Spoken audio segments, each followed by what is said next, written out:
Back to the 2016 race. The Real Clear Politics average shows Hillary Clinton with a slight bump now, up to a 2.6% lead over in a two-way race. But with the four-way race, Clinton is down slightly from yesterday to a 1.6% lead.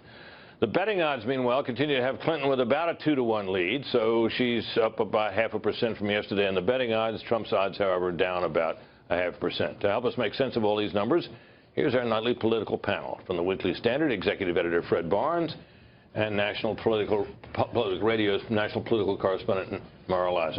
Always had trouble with that, Mara, back in the days when we were doing this on my program. It was national political, national public, and before I knew it, I was even as tongue-tied as I am these days. Your thoughts on what we're seeing in the polling? I think that this race might not be as volatile as we thought. Polls were bouncing around, but they seem to have settled back to a very close race, more or less the way it was before the conventions. Remember, she got a bigger bounce than he did, and then she lost most of it in that kind of horrible stretch that she had.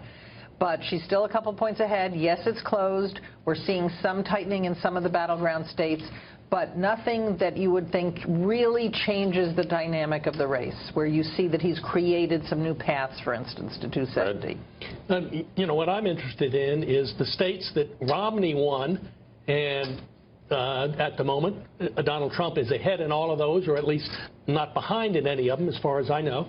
And then the states that Obama won.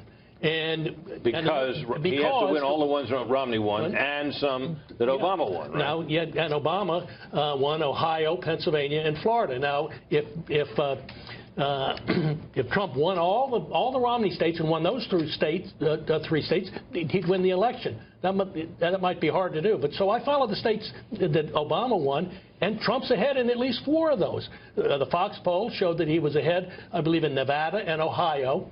And other polls have shown consistently that he's ahead in Iowa. Other polls have shown Colorado either tied or Trump's ahead. So they aren't enough to show him ahead in the Electoral College, but he's pretty darn close. And you know, one other interesting thing, we were waiting to see what the third and fourth party candidates would do to this race. It was bouncing around. It seemed like they were taking from both of them, but now it's pretty clear. They're taking votes from her.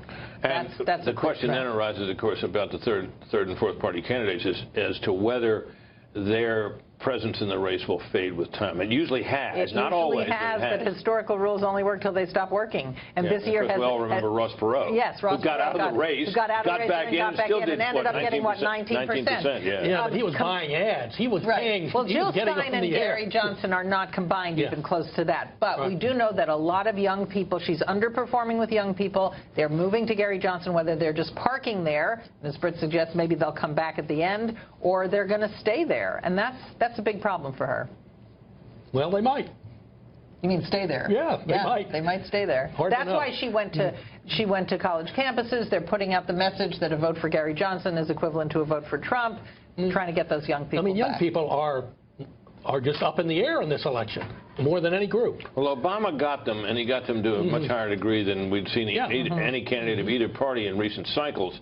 The history of young people is most of them don't vote. Right.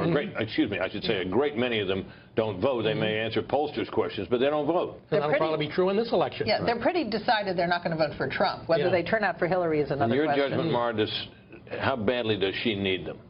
I think she needs them. I think she needs them because even though she's polling... Well, she'll win them, but... No, she needs them to turn out for her. She's doing fine in the percentages. Same thing with Hispanics.